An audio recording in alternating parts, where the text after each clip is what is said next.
Ok. Hola a todos y todas, bienvenidos y bienvenidas a esta nueva charla de Seminario Industria 4.0 que se organiza desde la Facultad de Ingeniería Mecánica y Eléctrica de la Universidad de Colima.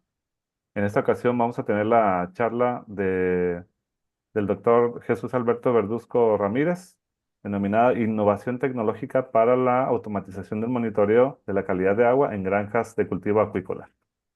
Ah, a continuación les voy a leer un poco de la biografía del doctor. Igual si él quiere ahondar un poco en algo, posteriormente le cedemos el uso de la voz. El doctor Jesús Alberto Verduzco Ramírez es ingeniero electrónico en computación en 1990 y maestro en ciencias en computacionales por la FIME, Facultad de Ingeniería Mecánica Eléctrica, Universidad de Colima, en 1992. Cuenta con una especialidad en informática, sistemas y comunicaciones por la Universidad Joseph Fourier en 2001 y un doctorado en informática por el Instituto Politécnico Nacional de Grenoble, Francia, en 2006. Cuenta con el perfil deseable y candidato a investigador del Sistema Nacional de Investigadores. Actualmente se desempeña como profesor de tiempo completo en el Tecnológico de Colima y profesor por asignaturas en la Facultad de Ingeniería Mecánica y Eléctrica. Sus líneas de interés son la aplicación del IoT, el Internet de las Cosas, y la IA, es decir, la inteligencia artificial en procesos de la soberanía alimentaria. ¿Qué tal, doctor? ¿Cómo está? Le cedemos el Bien, ¿y uso de la ustedes qué voz. tal? Buena tarde. Muy bien, gracias. Excelente. Creo que Voy a dejar de compartir para tenerte. A ver, déjame ver si me deja. Ah, ¿cómo lo quito? Creo que no creo había que yo usado. tengo, se me hace que yo tengo habilitada la función de compartir. A ver, Ah, déjame probar. ponlo Ah, automáticamente a ver si me deja. no. Tienes que dejar de compartir. A ver, déjame ver cómo es. No me deja acá. Y quito esto. A ver, tema. Fíjate que quiero verlo, pero no me deja una opción de dejar de compartir. Déjame ver si se cierro esta ventana, a ver si ya. Ahora sí. Creo que sí. A ver, entonces, a ver, déjame. Sí, creo que ya puedo. Entonces, a ver. Ok. Ahí ya se está viendo la ventana, ¿verdad? Sí, perfecto. Ok. Muy bien. Bueno, pues comenzamos, ¿no? Entonces, bueno, buenas tardes a todas y a todos.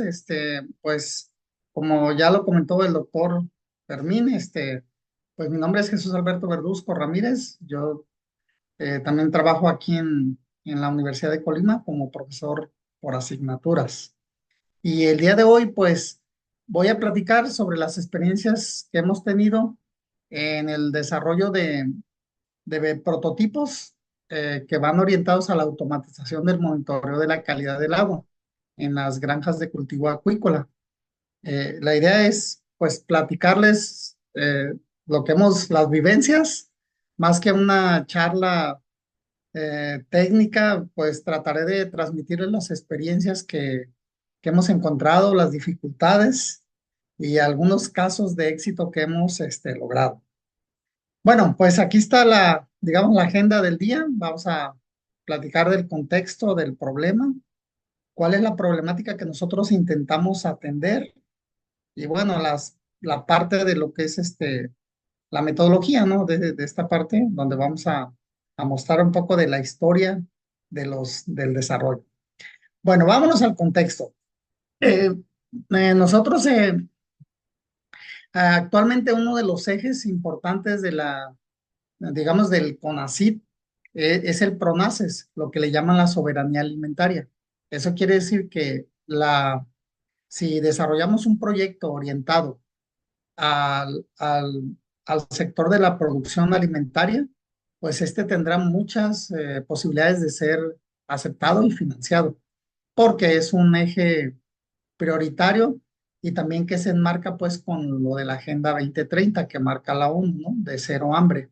Entonces ahí México también se suscribió ese acuerdo y entonces ahora la idea es llevar la tecnología hacia este sector.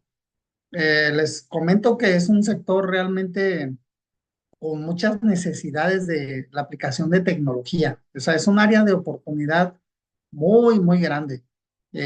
Hay muchas necesidades, sobre todo si nos enmarcamos o nos concentramos en los productores agrícolas, digamos, de mediana y de baja escala. Las personas que tienen bastantes recursos, pues no sufren tantos problemas como los que tienen estos dos nichos de mercado que les acabo de mencionar. Entonces, durante la investigación nos dimos cuenta que la acuicultura es una actividad muy antigua. Empezó realmente desde los tiempos de Egipto, por allá ya empezaba el cultivo de especies en entornos controlados. Y ahora, actualmente, pues hay una gran demanda de productos acuícolas, tanto de animales como de plantas, que también crecen en cultivos acuícolas. Y pues se está convirtiendo o ya se ha convertido en una actividad económica muy importante. En el caso de México, hay una gran cantidad de desarrollos o de pequeñas o de granjas donde se cultiva desde camarón de agua dulce hasta especies como por ejemplo aquí en Colima la tilapia, eh, este, que son muy demandadas. Esto también porque pues hay que tomar en cuenta que también el océano pues está siendo sobreexplotado y pues empieza a haber una escasez de ciertas especies, entonces la acuicultura se convierte en una alternativa, digamos, atractiva. En el caso de Colima, la acuicultura sí ocupa un lugar muy importante. De hecho, ya aquí en los indicadores de Colima, ya la acuicultura está por encima del sector ganadero. O sea, mucha gente está virando hacia la producción de especies acuícolas, entre ellos el camarón de agua dulce y sobre todo la tilapia en sus distintas variedades. Y en el caso, por ejemplo, de la franja costera del estado, que es toda la parte de Manzanillo, Tecomán, hay una multitud de granjas. La mayoría son de pequeña o de mediana escala. Entonces, ahí es donde los productores pues van a producir estas especies y luego las van a vender al mercado. Algunos tienen más recursos y exportan, por ejemplo, el camarón lo exportan a extranjero, hacia otros al mercado nacional y otra parte hacia el extranjero. Y también en algunas partes sobre todo ahí en los márgenes de la laguna de Cuyitlán, hay gente que incluso nos dimos cuenta que hasta sembraban perlas. O sea, mucha gente está muy entusiasmada o tienen granjas pequeñas movibles que las instalan dentro de la franja costera del mar y cultivan especies. Entonces es una actividad muy dinámica. Sin embargo, como les comenté, o sea, estas personas pues requieren la incorporación de tecnología para que optimicen sus procesos, puedan generar productos de mayor calidad, puedan competir en los mercados y también pues que esto redunde en que su negocio tenga una mayor rentabilidad, o sea, que les proporcione ganancias, ¿no? Bueno, durante el trabajo que hicimos de exploración, eh, pues la mayoría de los acuicultores nos comentaron que uno de los factores primordiales para el éxito del cultivo es la calidad del agua. Las granjas acuícolas que se tienen, algunas son de un plástico que le llaman membrana, otras normalmente esas son redondas, entre 3 o 4 metros de diámetro, y más o menos tienen como 1,50 o 10 metros de profundidad, no son muy profundas. También hay granjas que son de material, o sea, pequeñas granjas o estanques, donde ahí se hace el cultivo. Y también hay una gran cantidad de personas que utilizan estanques naturales, es decir, de tierra. Hacen una especie de pozo con ciertas dimensiones y ahí hacen el cultivo sobre todo de la tilapia, que es una especie que reporta buenas ganancias porque es un pez muy resistente, crece muy rápido, o sea, tiene un buen retorno de inversión. Entonces, por eso es una variedad preferida. En el caso del camarón también tiene un buen retorno de inversión, pero el camarón es muy delicado, con variaciones de las condiciones del agua, puede morir todo el cultivo muy rápido. Entonces, bueno, de lo que nos comentaron es que a ellos les interesaba mucho estar monitorizando la calidad o monitoreando la calidad del agua. Esta calidad del agua está prácticamente, digamos, caracterizada por cuatro variables: el pH, el porcentaje de oxígeno disuelto en el agua, la temperatura y el nivel de conductividad eléctrica que nos da la salinidad del agua. Esos cuatro parámetros. Entonces es muy importante que durante todo el ciclo de cultivo el productor esté conociendo el comportamiento de estos parámetros, porque eso le garantiza, pues, de alguna manera que los peces están en un entorno adecuado y que su crecimiento o su desarrollo va a ser de acuerdo al ciclo de cultivo que se establece, ¿no? Estos parámetros son estándares, o sea, los establece aquí en México, pues allá hay organismos dependientes de la Secretaría de Medio Ambiente que establecen estos parámetros. Se tienen tablas y te indican dentro de qué valores deben de estar eh, fluctuando todo el tiempo, ¿ok? Entonces, bueno, ¿cuál es el problema de esto? Pues que los acuicultores disponían de pequeños aparatos como este que se ve aquí. Es un aparato que alguna persona lo sumerge en el agua del estanque y le retorna los valores. Sin embargo, este es un método manual y como cualquier método manual, pues presenta ciertas inconvenientes o desventajas, ¿no? Errores humanos, incluso a veces los trabajadores, pues como hay granjas que son pequeñas, pero también hay gente que tiene en su terreno 15 o 20 estanques distintos y estanques grandes de media hectárea de tamaño. Entonces, realmente a veces también, pues, digamos, la flojera, la negligencia y no hacen el monitoreo adecuado.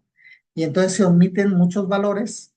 Resulta que esas omisiones nos van a acarrear errores y el agua ya no tiene ya no está, los parámetros ya no están dentro de los valores que marcan los estándares. Y entonces las especies, desde que pueden aletargar su desarrollo, por ejemplo, si la temperatura está muy alta, los peces normalmente tienden a sumergirse en el fondo y no comen ese día. Entonces, en su tasa de desarrollo ya se ve afectada por fenómeno, ¿no? Si hay poco oxígeno, sucede lo mismo. Entonces, digamos, es un proceso crítico dentro del cultivo. Y en el camarón también. En el camarón también le pasa eso. Si el camarón se ve sometido a cambios de oxígeno importantes, va a sufrir muchos daños, incluso puede morir toda la producción de manera muy rápida.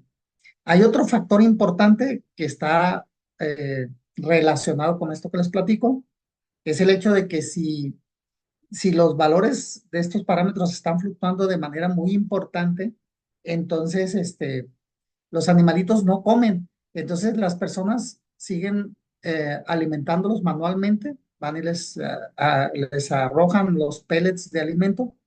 El problema es que ese alimento se va a almacenar en el fondo y genera un gas, nitritos, que envenenan toda la producción y son muy peligrosos. En cuestión de horas puede morir todos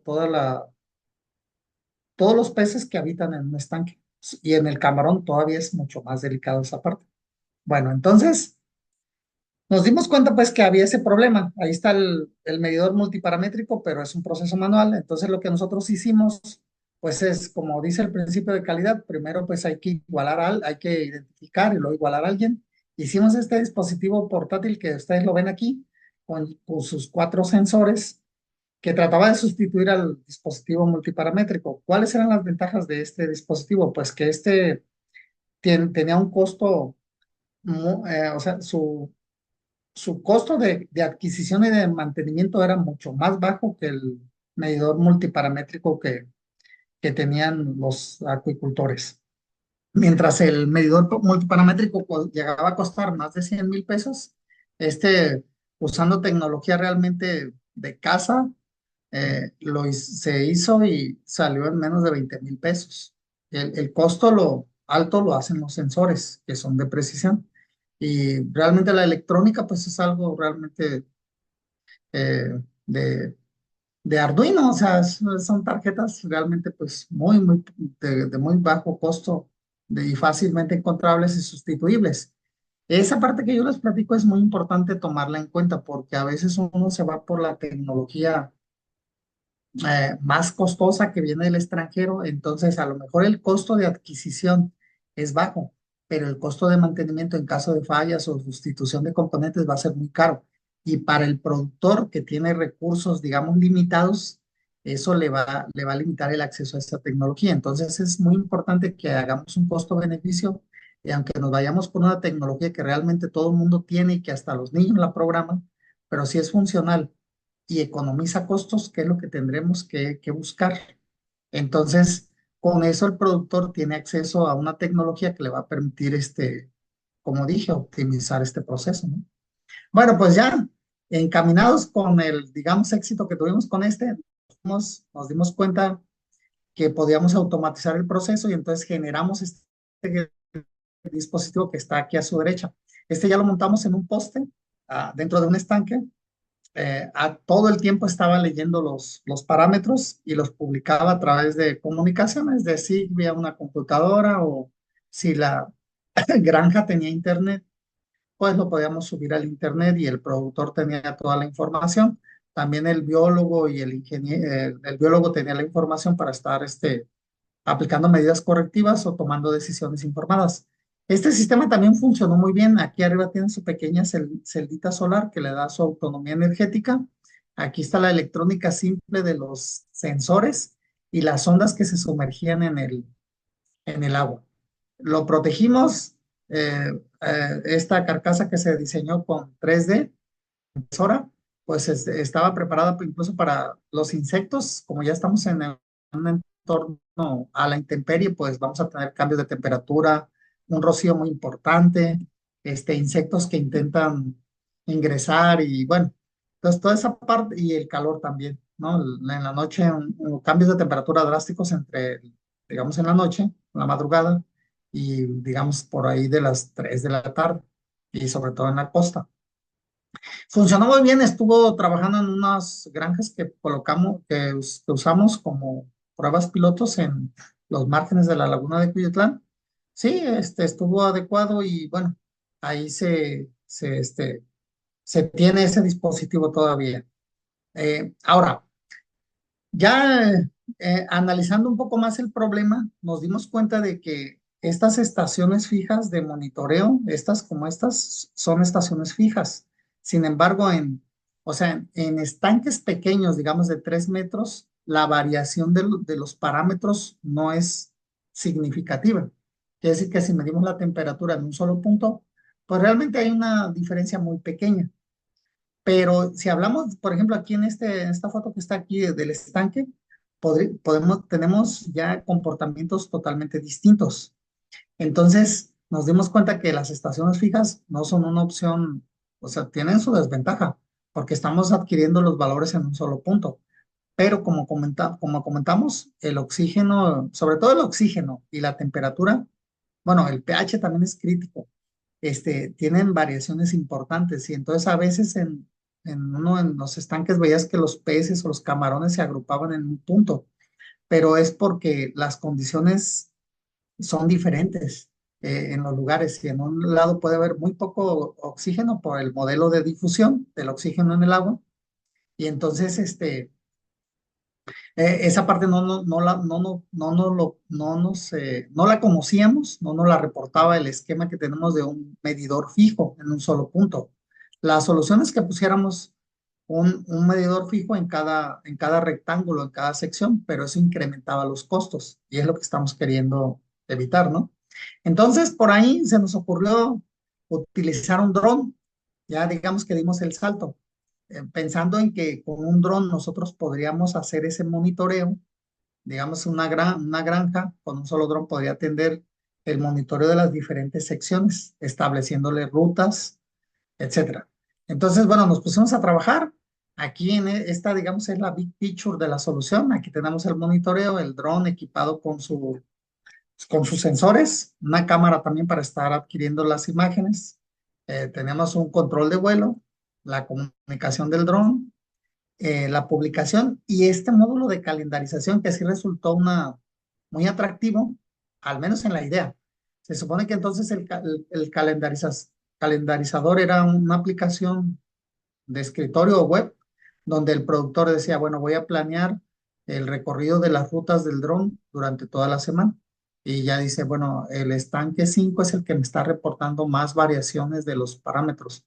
Entonces yo lo pongo que lo visite tantas veces por día y el dron automáticamente con esa agenda se cargaba en el dron y él solo, independientemente hacia la tarea, ya no ocupaba la intervención humana, ¿de acuerdo? Esa era realmente pues la idea. Bueno, entonces trabajamos en el dron. Uno de los problemas que tuvimos fuertes fue agregarle un sistema de flotación y nos dimos cuenta que esta especie como de tubitos es la que le daba mucho más estabilidad en el agua, porque los estanques, a pesar de que son pequeños, y el agua normalmente es estática, pero por cuestión del viento se hacen olas de un tamaño importante, ¿no? Para un aparato como este. Entonces, la parte de electrónica la pusimos en la parte superior para alejarlo alejarlo lo más posible del contacto con el agua. Y luego pusimos una sonda, que esa sonda se sumergía en el estanque pues ahí estaban los sensores. También nos dimos cuenta de ese detalle. Las estaciones fijas tuvieron ese problema. Los sensores los sumerges en el agua y están todo el tiempo. Entonces a los 4 o 5 días se llenaban de algas. Y entonces las mediciones empezaron a variar mucho por la presencia de algas en las probetas, ¿de acuerdo? Entonces, ahí lo que se hizo, pues obligar al productor a que esté constantemente extrayendo las probetas, las lave y las vuelva a sumergir. Pero eso implicaba cierto riesgo de que en el movimiento se generaran fallas en el dispositivo, ¿no? Y hubiera ahí problemas pues ya con las lecturas. Entonces, bueno, hicimos las pruebas de funcionalidad. Aquí está, miren, el vehículo. Aquí está el módulo que les digo, donde el productor calendarizaba, establecía las rutas. Ahí nos ayudó mucho un software libre que hay, que se llama Mission Planner. Ese nos permite programar basados en el GPS y rutas en un espacio que tú capturas en la computadora. Con el mismo programa lo capturas y vas marcando los puntos. Programas el dron. Hay un microcontrolador del dron que se llama Peacehouse, que este microcontrolador es una estación, es como un sistema de navegación. Lo usan los drones, lo usan los pequeños carros autónomos, o los de control remoto, y permite hacer ese trabajo. Entonces, por ahí le dimos y, bueno, logramos generar este prototipo que lo probamos en granjas, aquí aterrizó, bueno, acuatizó y tenía estabilidad, hacía las mediciones, las almacenaba y posteriormente las descargaba cuando llegaba a su estación, ¿no? De ahí donde estaba residiendo y se recargaba la batería. Pero tuvimos problemas. Les puedo decir que los problemas fuertes de este modelo fue que uno es la duración de la batería. O sea, la batería se drena. A pesar de que el tamaño del kit de sensores y de todos los aditamentos que le agregamos no era realmente considerable, de todas maneras, la autonomía del dispositivo era muy limitada. No duraba ni 10 minutos en los recorridos y sobre todo porque tenía que acuatizar y luego en el despegue era donde se drenaba realmente la batería. Entonces ese fue el primer problema. Otro problema que tuvimos con este prototipo fue el Mission Planner trabaja a través del GPS. Entonces el GPS que traen estos drones no es un GPS digamos, muy exacto y se generaban, a pesar de que tú le marcabas un punto, siempre había un margen de error. En los estanques grandes no nos representó problemas, porque teníamos 1 o 2 metros de error donde le marcábamos el punto. Pero en los estanques pequeños, que son los que les mencioné que son de membrana, estas de geomembrana, tal vez el dron andaba realmente acuatizaba fuera del estanque, pero es por esa situación, de la cuestión del GPS.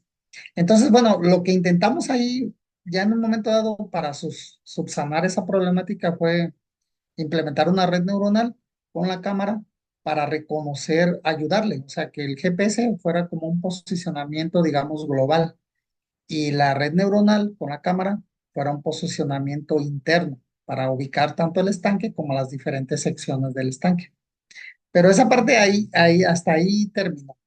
Y bueno, aquí en esta parte hicimos el diseño de las rutas, el despegue, la profundidad de los estanques, que no es muy considerable, van de 1,20 a 1,80, 2 metros cuando máximo, y la forma en cómo acuatizaba, cómo se levantaba, etcétera. También tuvimos problemas porque muchas de las granjas acuícolas tienen muchos obstáculos, o sea, tienen árboles, etcétera. Entonces, no fue fácil hacer el diseño de las rutas. Y por lo tanto, este prototipo, pues ahí lo dejamos, esperando que salgan a lo mejor, eh, digamos ya, dispositivos más precisos. Los hay, ¿no? Pero los drones, los drones que tienen esas características y que son programables, son muy costosos. Entonces, ese es uno de los detalles. Y estos drones, digamos, drones commodity drones, son de bajo costo y son los que pueden, en un momento dado, pudiera adquirir el productor. Entonces, por eso esta opción ahí quedó, digamos, detenida. Entonces, después regresamos a hacer una boya. Entonces, ahora este es el trabajo en curso. Vamos a agregar una boya, le vamos a agregar el sistema de medición. De las cosas novedosas que le agregamos a esta boya es que ella sola haga un recorrido, un algoritmo de inteligencia artificial, cuadricule el estanque y lo vaya seccionando, va a tener un motor propio, tiene mayor estabilidad, o sea, podemos tener una batería más pesada de mayor capacidad dentro de la boya. Esta se va a poder mover, almacena los datos, los puede publicar. eh, Tiene también, implementamos algo que es muy importante y que yo les aconsejo.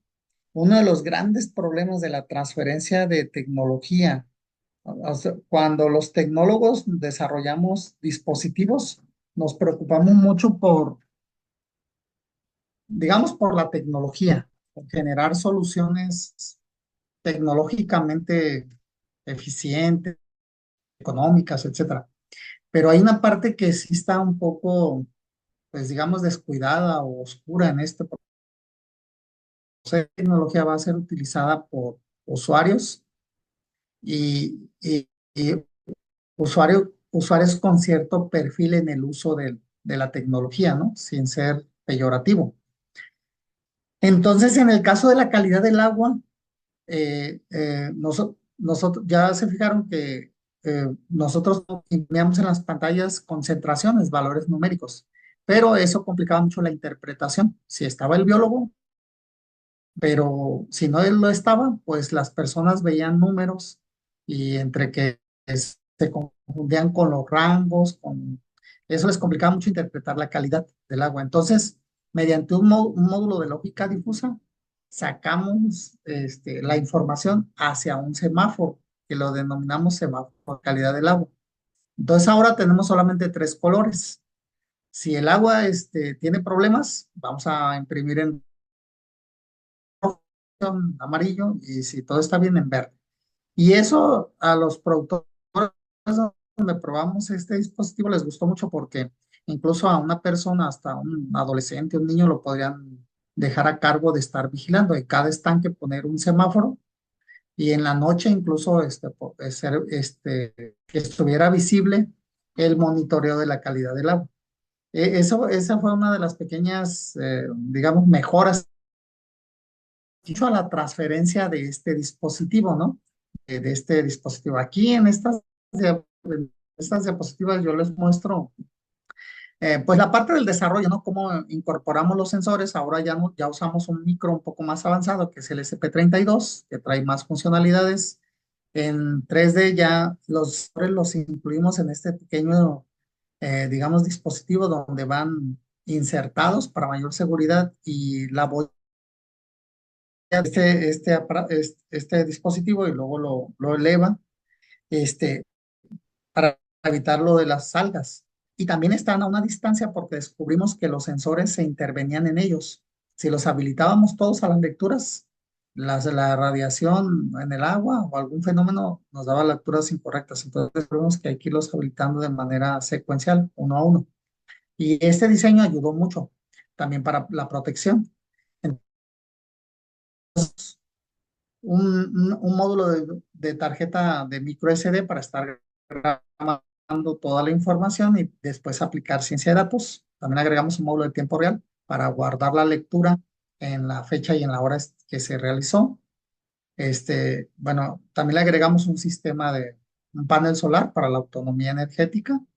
Aquí se ve la carcasa y tratamos de hacer un módulo pequeño, ¿no? Aquí viene la parte un poco simpática. Diseñamos el contenedor, pero ya la adquisición o la construcción resultó carísima. Entonces, por ahí, pues, nos la ingeniamos y tomamos un tambo de estos de plástico y lo tratamos de acomodar. Y aquí se ve ya la parte del prototipo. Este es el módulo de lógica difusa que alimenta el semáforo de calidad del agua. Aquí están, pues, las variables difusas, todo lo que conlleva, ¿no? El diseño. Y aquí está la parte del semáforo. Entonces, la boya se comunica con el semáforo. El semáforo también está controlado por un SP32, entonces se comunican a través de Wi-Fi. Y bueno, Beto, se nada mandan más los te valores. interrumpo tantito. Sí. Sí, no hay problema con el tiempo, ¿eh? Ya, ahorita ya lo Ah, ok. solucioné.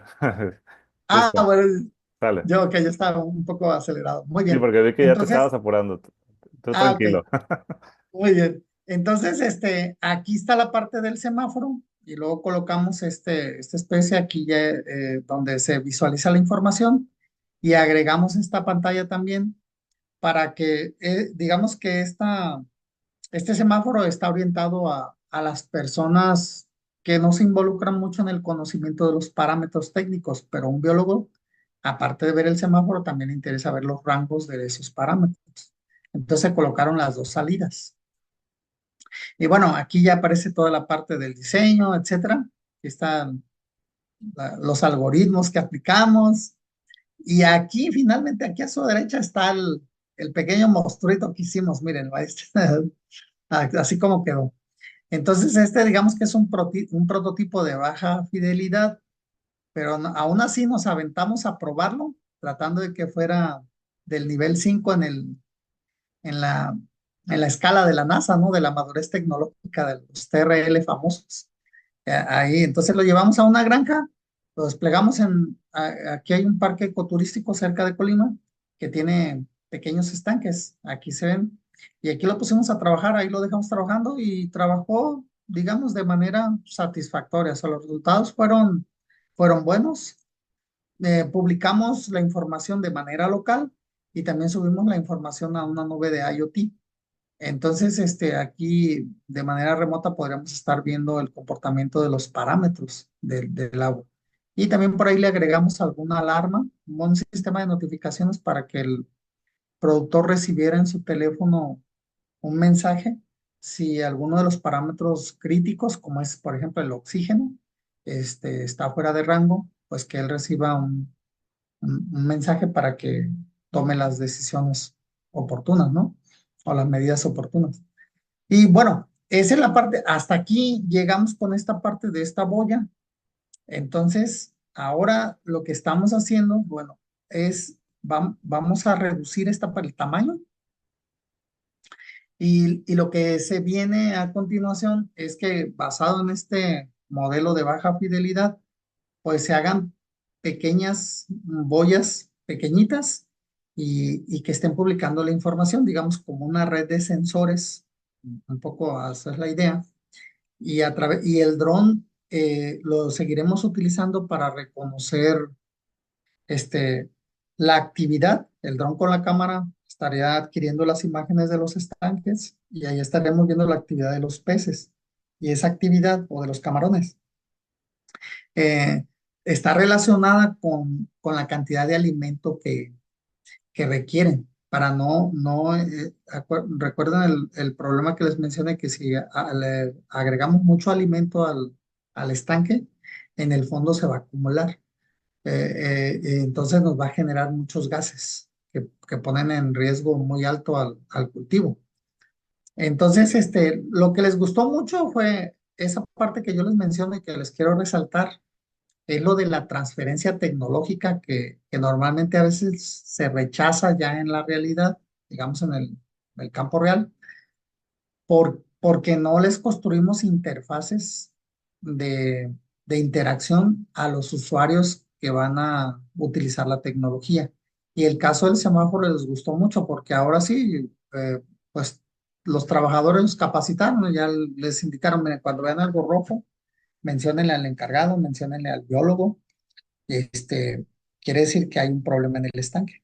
Y algo tan simple, esa información pues técnica, pero que le cambiamos formato y que se interpreta de manera tan sencilla, ayudó mucho a la adopción de esta tecnología, que les gustó.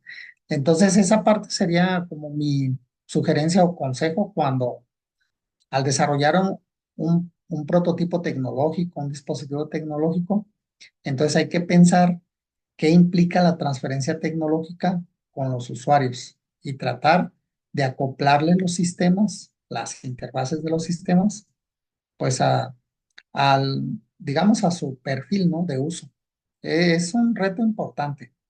Y en las entrevistas que hicimos, que luego hicimos entrevistas del uso de la tecnología, por ahí hicimos unas gráficas este, y bueno, descubrimos esa parte, el rechazo de la gente, digamos, del sector acuícola o del campo a los desarrollos tecnológicos por la causa que les mencioné. Entonces, ahí estamos ahorita el proceso a continuación sería reducir esta parte, reducir el tamaño, dotarla de los motores para que se desplace y de los algoritmos de inteligencia artificial para que sea movible y ella sola se desplace por la superficie y esté midiendo constantemente las variables, ¿no? Que tenga los algoritmos que diga: en esta sección del estanque es donde detecté que hay más variación de los parámetros críticos, digamos, como el oxígeno o el pH. Entonces, en esa zona yo me voy a concentrar y esté constantemente monitorizando ese comportamiento. ¿Ok? Muy bien, bueno. Entonces, pues aquí tenemos los resultados. Podemos decir que son buenos, así a secas.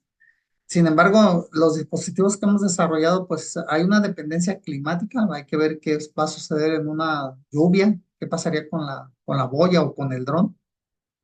La cobertura de red. Casi todas las granjas que visitamos, sobre todo las que se ubican en la costa del estado, no tienen internet, no cuentan con internet, a veces ni siquiera con señal telefónica, y entonces eso complica mucho la publicación de los resultados. Solamente podríamos gozar de los resultados in situ, o sea, dentro de las instalaciones de la granja, pero fuera de ella ya tenemos ahí un problema. Otro sería la escalabilidad, cómo escalar este prototipo. Y otra, pues lo que es hacer pruebas de mantenimiento y también la durabilidad. Está expuesta a la intemperie en situaciones adversas. Cerca de la costa hay mucha salinidad, hay mucho rocío por la noche, la fauna también juega su rol, etcétera, ¿no? E incluso cuando los trabajadores toman los aparatos y los van a desplazar de un estanque a otro, se pueden generar daños al dispositivo, ¿ok? Esa es la parte. Bueno, pues ¿qué les puedo decir? La parte de la incorporación de la IA a estos dispositivos, pues ya estaremos yéndonos hasta la acuicultura 4.0, a la industria 4.0, o ya brincando casi a la industria 5.0, ¿no? o a la acuicultura 5.0. Esta parte todavía la tenemos en desarrollo, pero bueno, ahí estamos. También quiero comentarles que es un poco complicado desarrollar un dispositivo y posteriormente probarlo ya en un entorno no real ya. Es complicado, pues siempre se enfrentan muchas variantes que cuando uno está trabajando en un laboratorio, pues esas variables no se ven. Ya a la salida ya se requieren muchas, pues aparecen muchos eventos disruptivos, ¿no? Que a veces en ciertos momentos te desilusionan, pero pues aquí, como se dice en la investigación, hay que insistir, resistir y persistir. Y esa es la clave, ¿no? Lo que sí, eso sí les menciono, o sea, necesidades de incorporar la tecnología en los procesos del sector agrícola, del sector primario, son muy grandes. O sea, no alcanza uno a atenderlos. Hay presencia de muchos factores que pueden ser atendidos con tecnología y que la gente está requiriendo su ayuda. Por ejemplo, ahorita aquí en Colima hay una emergencia en el sector primario, que es la presencia del mayate picudo prieto. No sé si han oído hablar. Es un mayate que afecta al cocotero, a las palmas, pero es tan agresivo que en poco tiempo acaba plantíos completos. Entonces, si han observado, o sea, bueno, si se han dado cuenta, el agua de coco aquí en Colima subió de manera importante. O sea, un litro me cuesta 70 pesos. Pero es porque empieza a escasear mucho el coco a causa de la presencia de ese mayate. Es un mayate que pues sale por las noches, vuela, camina y luego cerca de la palma se sumerge en la tierra y se mete a la corteza y empieza a devorar la corteza de la palma. Pero el problema no es ese, sino que en las patas trae un hongo y ese hongo acaba con la palma, pero de manera importante. Hay gentes que tienen plantaciones de 1,500 palmas y en cuestión de semanas les quedan 70. Entonces las pérdidas son grandes y ahorita está todo el mundo tratando de eh, ver cómo le va a hacer para tratar de evitar esa plaga. Entonces, imagínense una tecnología que ayude con ese problema. Y otros, ¿no? El problema de la cigatoca negra en las palmas, el problema del pH en los cultivos, o sea, la medición de la calidad del agua para los cultivos como el papayo, o de las plagas de la araña roja o la araña cristalina en el aguacate, que hay muchísima y que también está empezando a afectar a los productores acá para el norte del estado.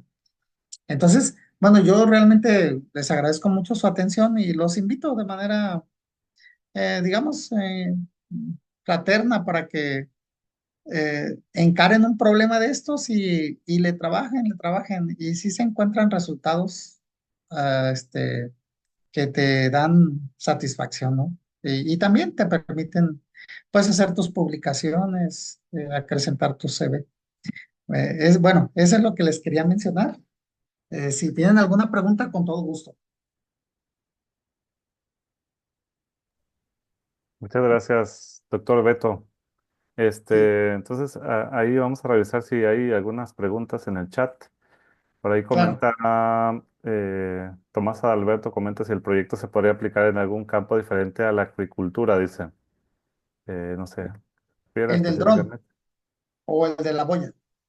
No, no sabría, no lo comenta, pero luego hay otra pregunta. Este prototipo dice, ¿puede adaptarse a necesidades de cualquier especie que se desarrolle en un estanque o requiere cambios en sus componentes electrónicos? Dice. No, en los componentes electrónicos no, en el software. Ahí esa también es un área de oportunidad, que el prototipo te permitiera seleccionar la variedad de especie que se cultiva y adapte su comportamiento. Pero en este caso, pues sería modificar el software y ponerle los valores de los parámetros. Ya esos ya están bien estudiados. Si son para el camarón, Las especies que más se cultivan aquí en Colima es el camarón de agua dulce y la tilapia, ¿ok? Y normalmente los parámetros son más críticos para lo del camarón. Es una especie más de mayor inversión y más riesgosa, o sea, más crítica, ¿ok? De acuerdo. Igual, Ujú. en lo que dice que del dron, pregunta que del dron, que si se puede Fíjate, adaptar a diferentes ámbitos. sí, el dron tiene muchas aplicaciones, ¿eh? Por ejemplo, si tú quieres reconocer la cigatoca negra en el cultivo de plátano, un dron puede hacer recorridos a una altura y como las plantas de los plátanos son muy anchas y las marcas que deja esa plaga negra son muy notorias, sí puede estar detectando constantemente cuáles plantas tienen presencia de esa plaga para que el productor tome las medidas oportunas. O sea, sí, sí sirve para ese propósito. Entonces se está usando mucho también por la evolución de las redes neuronales que nos ayudan a hacer la identificación o clasificación. Se están utilizando mucho para ese tipo. Y las plagas pues nunca dejan no cesan, ¿no? En el aguacate intentamos identificar la plaga de la araña negra con drones, pero ahí tuvimos también que esos detalles se da uno cuenta hasta que te pones a trabajar, ¿no? El dron con las aspas generaba mucha turbulencia, entonces se acercaba a la planta y las hojas ocultaban, pues, por el movimiento, la turbulencia del aire, ocultaban la plaga. Entonces, para ese propósito, si la planta, digamos, tiene hojas pequeñas o demasiado follaje, utilizar un dron es algo complicado. Pero como la plaga que te menciono, sí está muy bien. Incluso para el reconocimiento, por ejemplo, lo que les dije yo el patrón de movimientos de los cultivos, como de los peces, indican la necesidad de alimento o que el nivel de oxígeno está bajo, etcétera. También pueden ser aplicando reconocimiento de imágenes o visión, se puede hacer trabajos relacionados y los drones están este, siendo utilizados para ese tipo de proyectos.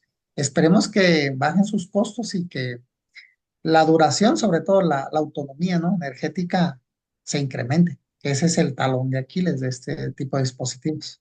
Así es. Inclusive ¿Eh? por acá preguntan que si el uso del dron afectó el comportamiento del camarón, dice. Las No, salpicaduras del agua afectaban al mismo dron, dice, o sea que si podrían afectarlo las salpicaduras. sí, sí pensamos eso, que el ruido les iba a hacer los iba a, a estresar, pero no, ni a los camarones, mucho menos a las tilapias. De hecho, también estamos haciendo un experimento para regar los pellets con un dron, o sea, ponerle un depósito abajo y que el dron, que esa es una actividad que no ocupa acuatizar, tendría más autonomía y regar los pellets de alimento. Ese es un proyecto, digamos, alterno. Pero no se generaron problemas con ese tipo cuando hicimos las pruebas.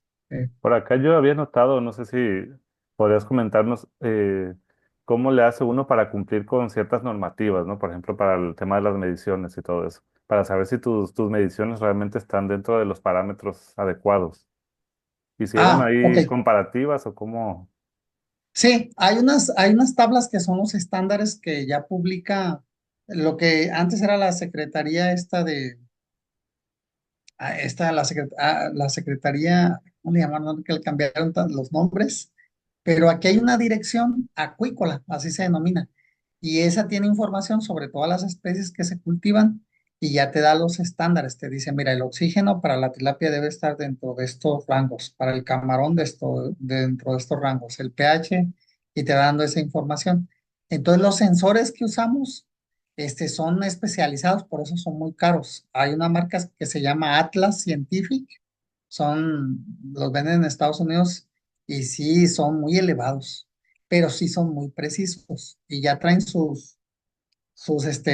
unas sustancias que les permiten, eh, ¿cómo se Como dice? calibrarlos, ¿no? Calibrarlos, exactamente. Incluso con instrucciones del mismo micro y con esas sustancias se calibran. Y ahí se prueban que estén dando mediciones dentro de las tablas que tú estableciste. Eh, Por ahí comentabas sobre limitaciones, también se me hace muy bueno que lo comentes porque a veces en los proyectos, sobre todo de los estudiantes y todo eso, a veces como que nos vamos, como que nuestro sistema puede hacer todo, ¿no? Pero siempre existen las limitantes y esas son también áreas de oportunidad, ¿no? A seguir mejorando nuestros sistemas.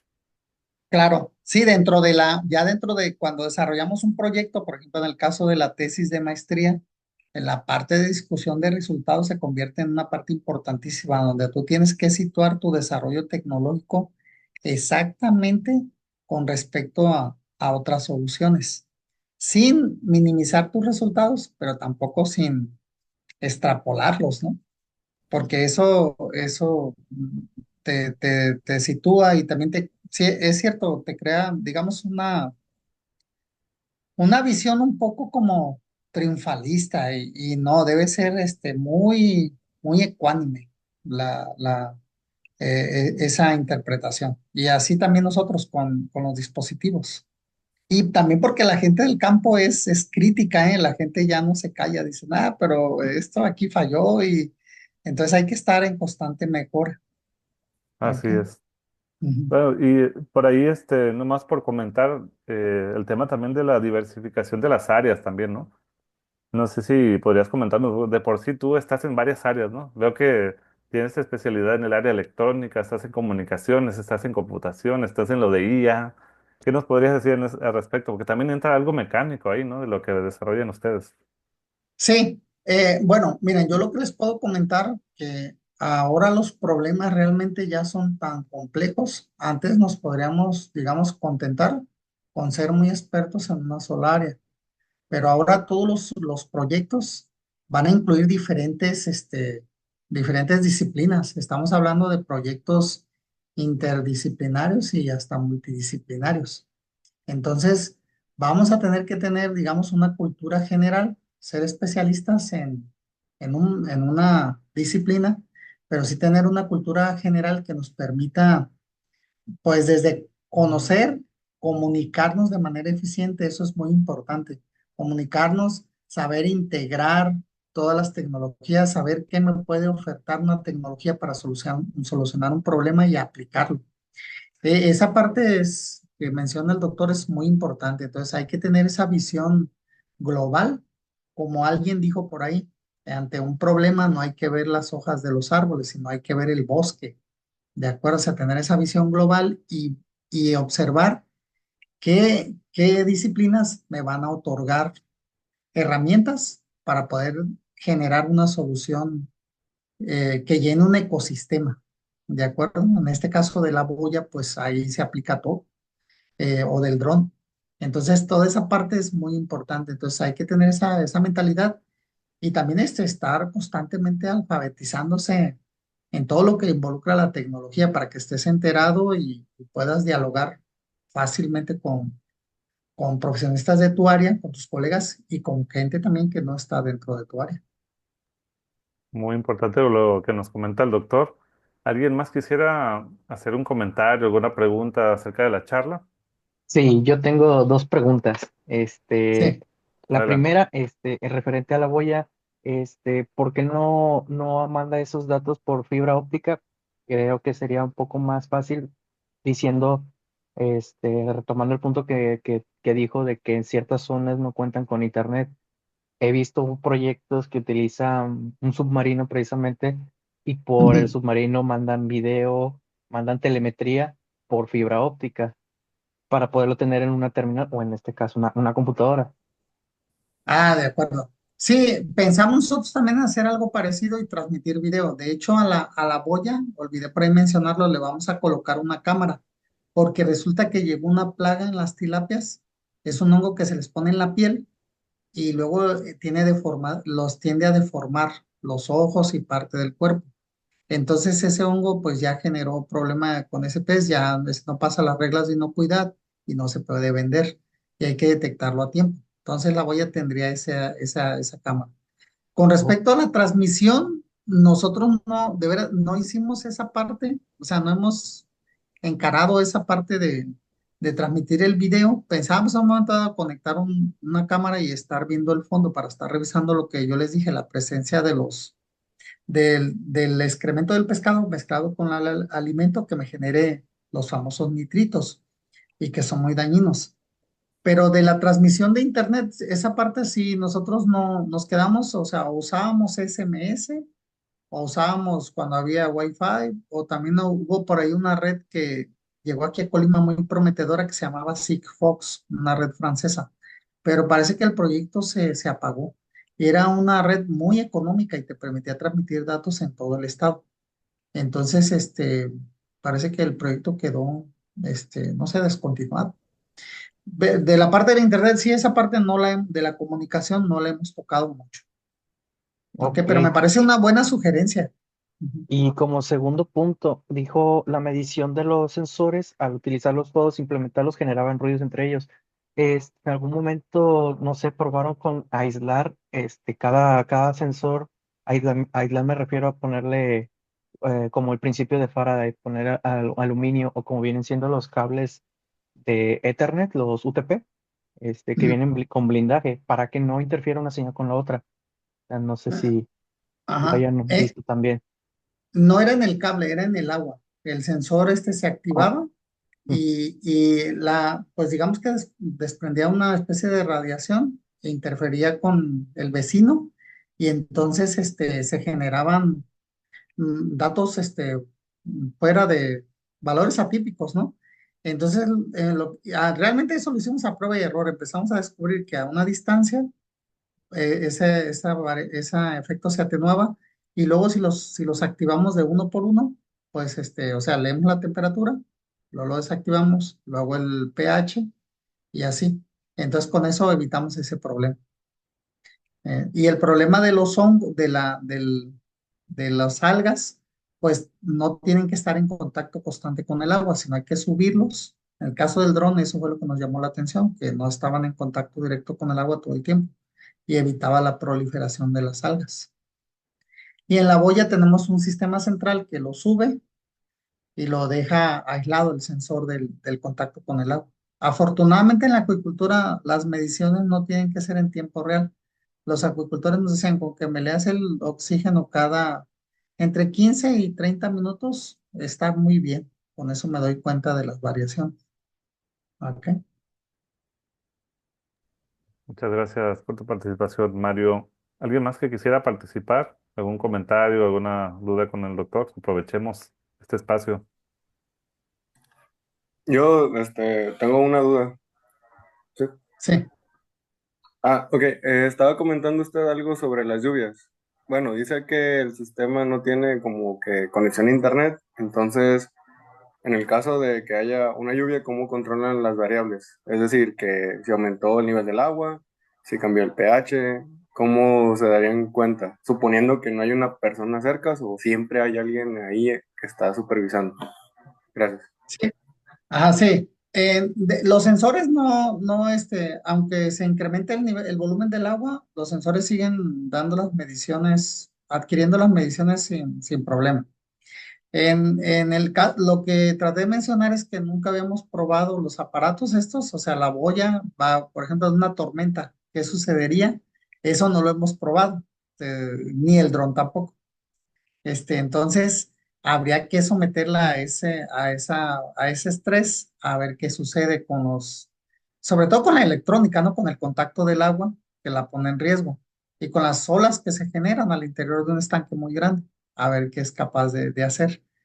Pero, pero la parte de la medición, no hay problema, esa no se ve perjudicada o sea, le perjudica más, por ejemplo, aunque resulte increíble, hasta se van a reír, pero cuando había presencia de luna, las mediciones, el nivel de oxígeno se bajaba de manera importante. Y era lo que nos decía un productor de camarones que está acá para Tecuanillo, oye, pero ¿por qué pasa eso? Yo nunca nos habíamos dado cuenta de ese fenómeno. No, pues así es. Y los camarones perdían su actividad y no comían. Y eso se estudió, esa parte, ¿no? Y ahí nos dimos cuenta, pues, con esas mediciones.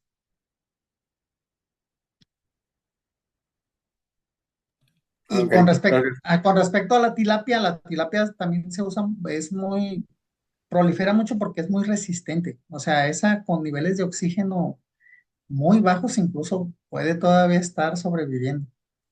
Por eso también es un cultivo muy, Pues que muy popular aquí en todo el país, realmente en todo el mundo. Esta tilapia del Nilo le llaman. Yo tengo otra duda, o no sé si más bien sea sugerencia, digo, aprovechando que ya Sí, está haciendo todas estas mediciones con los sensores, si pudiera aprovechar para mandar los mensajes, como lo había dicho, al celular, en lugar de tener el semáforo de decir, si bajó el nivel de pH, mandar un mensaje, el nivel de pH bajó. Si encuentra algún, la temperatura, por ejemplo, para que la persona sepa en ese momento preciso, saber qué es lo que tiene que hacer y no mandar, o cuando quien esté a cargo o quien lo vea, no decir, ir y perder ese tiempo para luego decir, darse cuenta y tener un plan de acción. sí. No, el semáforo es para el interior de la granja. O sea, en una posición de cada estanque se coloca ese semáforo y con la luz indica la calidad del agua para que cualquier persona lo pueda interpretar rápidamente sin necesidad de aprenderse rangos de valores. Y de todas maneras, sí publicábamos a través de SMS, les comenté lo de las notificaciones al teléfono del productor. Cuando algún parámetro estaba ya muy crítico, se mandaba ese mensaje al teléfono del biólogo y del productor para que tomaran las acciones, porque como siempre sucede, ¿no? Las granjas nunca están solas, siempre hay empleados ahí porque la inversión es importante. Y pues siempre hay por ahí gente interesada en ir a tener camarones o peces gratis. Entonces siempre hay vigilancia. Y por eso nos dijeron que el semáforo lo querían para eso, para la gente que está ahí haciendo rondas, que esté monitorizando el comportamiento de toda la granja, de todos los estanques, de manera simple. Y de todas maneras la información sí está publicada en el internet y en teléfono. Ok. Le Ujú. comentaba porque yo trabajé en un proyecto de aquí de la Universidad de Colima, de una alarma, principalmente se contempló como una alarma sísmica, poniendo un sensor de Ujú. movimiento, después se le agregó un sensor de humedad y un sensor de presencia de gas. Entonces, estuvimos mandando los datos a través de UV estuvimos Ah, guardándolos en una sí. computadora, como servidor, y teníamos acceso con él desde el celular y nos mandaba alertas donde nos decía si había presencia de gas, si había fuego o si había algún sismo, ya nos los indicaba directamente. Y aparte de activar la sirena, y dependiendo del caso que fuera, era el tiempo y el tipo de sirena que iba a sonar. Por eso le preguntaba si se Ujú. De pudiera hacer acuerdo. esta manera para identificar el problema. Sí, sí, sí, sí, son cosas alcanzables que se van mejorando. Y sí, se puede hacer esa parte, ¿no? Incluso en un mapa de Maps y poner cuál estanque está en riesgo con un color específico. Eh,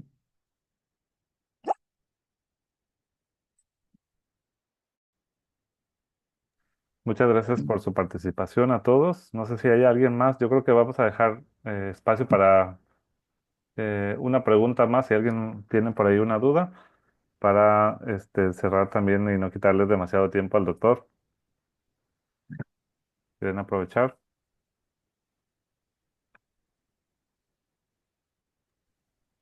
Por mi parte sería todo.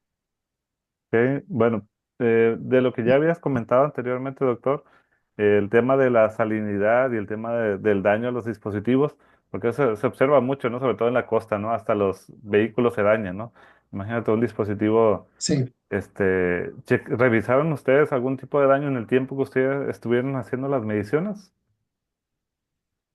El daño de lo que les comenté del daño de los sensores por las algas, que eso no, nunca lo habíamos contemplado, la verdad lo descubrimos hasta que llegamos a la práctica. Y luego, en el caso del prototipo que instalamos en la laguna de Cuyutlán, sí, por ahí se metieron algunos animalitos, hicieron un nido al interior. A pesar de que las ventilas eran pequeñitas, ahí se calcularon la cantidad de enfriamiento y detalles de ese tipo. Mm. De todos modos incursionaron y sí, lograron hacer daños ahí al aparato, a pesar de que estaba un poco protegido, aislado, de todas maneras. De lo demás, mm, bueno, aparentemente los cables que de las de las ondas que se sumergen en el agua también pues están ahí expuestos y hay muchos animales que acuden a, este, a, a, a comer. Y entonces, por ejemplo, las bases de los semáforos las usaban ahí como paradero de los animales. Y eso, bueno, pues ahí también provocaban ciertos daños. Es lo que les comento que cuando uno desarrolla una tecnología a nivel laboratorio, esas partes que son hasta chuscas, uno nunca las ve, pero ya estando en la realidad, ahí empiezan a aparecer y son significativas, ¿eh? Te pueden realmente pues echar abajo un proyecto, o sea, o ponerte en tela de juicio con la gente, decir, esta parte no se consideró en el análisis, en la fase de análisis hasta que llegamos a la práctica. Muy ¿Eh? bien. Muy, Pero muy importante lo que comenta, doctor.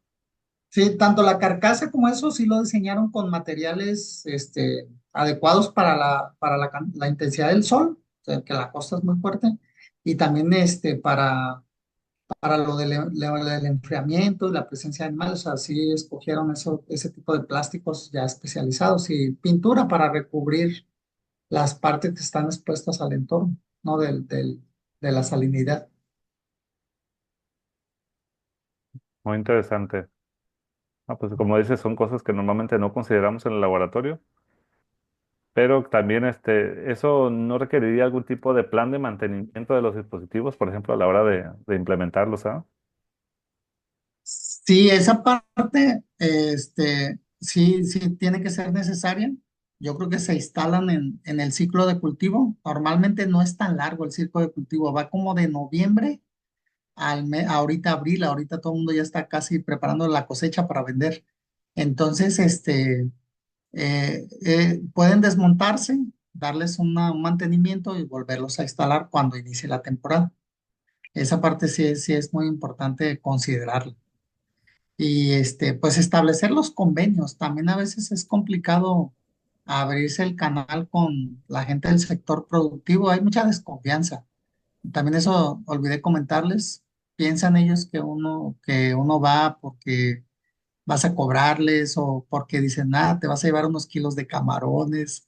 Nosotros en el convenio que hicimos con ellos, ahí pusimos ahí un párrafo donde dijimos de que nosotros no podemos recibir ninguna aportación del productor, ni en especie, ni en nada, para que ellos tuvieran esa confianza de que vas a usar su laboratorio, ¿no? Para probar tus desarrollos, porque sí Exacto. se ve eso mucho, esa parte. Bueno, pues le agradecemos al doctor Jesús Alberto Verduzco Ramírez por esta charla, muy interesante. Creo que nos dejó por ahí muchos temas que estudiar y que investigar que podemos desarrollar aquí en nuestro estado, ¿no? Sí, sí, sí. Hay Bueno, la área de oportunidad es muy grande, la verdad. le haremos llegar al doctor su constancia posteriormente y le agradecemos por su tiempo, por su charla y por su experiencia que nos compartió hoy. No, al contrario, es un gusto también tener foros donde uno pueda platicar lo que haces, y si es útil para las personas que te escuchan, pues qué bueno, es algo que ayuda y que también motiva sobre todo a los jóvenes, ¿no? Que a veces andan buscando otros escenarios para aplicar tu tecnología cuando aquí digamos, prácticamente 25 30 kilómetros tienes un laboratorio enorme donde puedes desarrollar tus ideas y si logras comunicarte de manera efectiva con las personas te abren el camino y puedes hacer muchos desarrollos. O sea, aprender mucho del sector, ayudar y ahorita lo que sí les comento es una prioridad, ¿eh? Es una prioridad, o sea, se ha marcado desde el gobierno federal que toda la investigación vaya aplicada y sobre todo vaya hasta al sector primario, que es toda la parte de la producción de alimentos. Entonces, por ahí está el área de oportunidad. Le agradecemos mucho y gracias a todos los presentes. Ok, muchas Hasta gracias y luego. bueno, hasta Muchas gracias, luego. doctor. Muchas